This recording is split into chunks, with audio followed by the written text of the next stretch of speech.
வணக்கம். சற்று முன் கிடைக்கப்பெற்ற மிக முக்கியமான செய்தி ஒன்று வெளியாகி உள்ளது. அதிமுகவின் மிக முக்கியமான நிர்வாகிகள் 24 பேர் கூண்டோடு சசிகலாவின் புதிய கட்சியில் இணைந்துள்ளனர். அவர்கள் இணைந்த பிறகு என்ன கூறினார்கள் தெரியுமா? எடப்பாடி பழனிசாமி அவர்களது தலைமை பண்பு சரியில்லை. அதிமுகவில் அடிப்படை உறுப்பினர்கள் தலைமையின் பேச்சை கேட்கவில்லை. பணத்தை வைத்து இருக்கக்கூடிய நபர்களுக்கு மட்டுமே அதிமுகவில் முன்னுரிமை கொடுக்கப்படுகிறது. எப்படி திமுகவில் அடிப்படை உறுப்பினர்களுக்கு உயர் பதவி வழங்காமல் வாரிசின் அடிப்படையில் பதவிகள் திமுகவில் வழங்கப்படுவதை ஜெயலலிதா அவர்கள் எதிர்த்தாரோ, அதேபோல்தான் தற்பொழுது அதிமுகவின் நிலைமையும் எடப்பாடி பழனிசாமி அவர்கள் பொதுச்செயலாளராக வந்த பிறகு மாறிவிட்டது. இதனால்தான் அவர் பதவியில் ஏறிய ஒருபோதும் வெற்றியே அவர் சுகைத்ததே கிடையாது. வெற்றி என்பது எடப்பாடி பழனிசாமி அவர்களுக்கு கிடையாது என்பதை உணர்த்திய தருணம்தான் இந்த சட்டசபை தேர்தலிலும் மிகப்பெரிய ஒரு தோல்வியை தருவார்.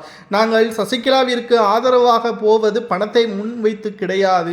அவர் மக்கள் மீது இருக்கக்கூடிய பாசம், ஜெயலலிதா அவர்களது ஆட்சியை மீண்டும் கொண்டு வர வேண்டும் என்ற ஆர்வம், உண்மையான தொண்டர்கள் சசிகலாவின் பின்னால் மட்டும்தான் செயல்படுகிறார்கள் என்பதை ஆதாரத்துடன் 24 அதிமுகவின் மிக முக்கியமான தென் மாவட்ட நிர்வாகிகள் தொண்டர்களுடன் சசிகலாவின் கட்சியில் இணைந்துள்ளனர். இனி வரக்கூடிய ஒவ்வொரு நாளும் தேர்தல் நெருங்கக்கூடிய வேளையில் பிரச்சாரங்கள் தீவிரமாக காலை மாலை என இரு பொழுதிலும் மக்களுடன் மக்களாக அதிமுக செயல்படுகிறதா என்று கேட்டால் நிச்சயமாக கிடையாது.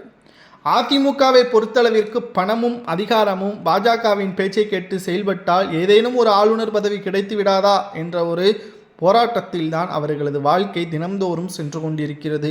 தமிழ்நாடு மக்களை பற்றி ஒருபோதும் கவலை கொள்ளாத எடப்பாடி பழனிசாமி அவர்களை ஆதரிப்பதை விட ஜெயலலிதா அவர்களது உண்மையான தோழி சசிகலா அவர்களை ஆதரித்து வெற்றியடையக்கூடிய ஒரு சூழலை தமிழ்நாட்டில் உருவாக்குவோம், திமுகவை வீழ்த்துவோம் என்று சசிகலாவின் கட்சியில் இணைந்துள்ளதாக தகவல்களும் தற்பொழுது கிடைக்கப்பெற்றுள்ளது.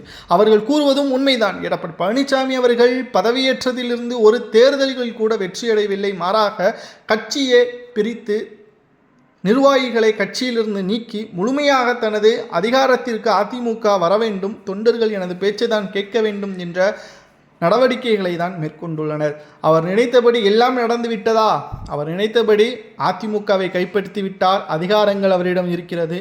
ஆனால் அதைவிட மிக முக்கியமானது, உண்மையான தொண்டர்களை எடப்பாடி பழனிசாமி அவர்கள் கட்டுப்பாட்டிற்குள் கொண்டு வர முடியாது. ஏனென்றால் உண்மையான தொண்டர்கள் எம்ஜிஆருக்கும் ஜெயலலிதா அவர்களுக்கும் தான் விசுவாசமாக இருப்பார்கள் என்றும் கூறியுள்ளனர்.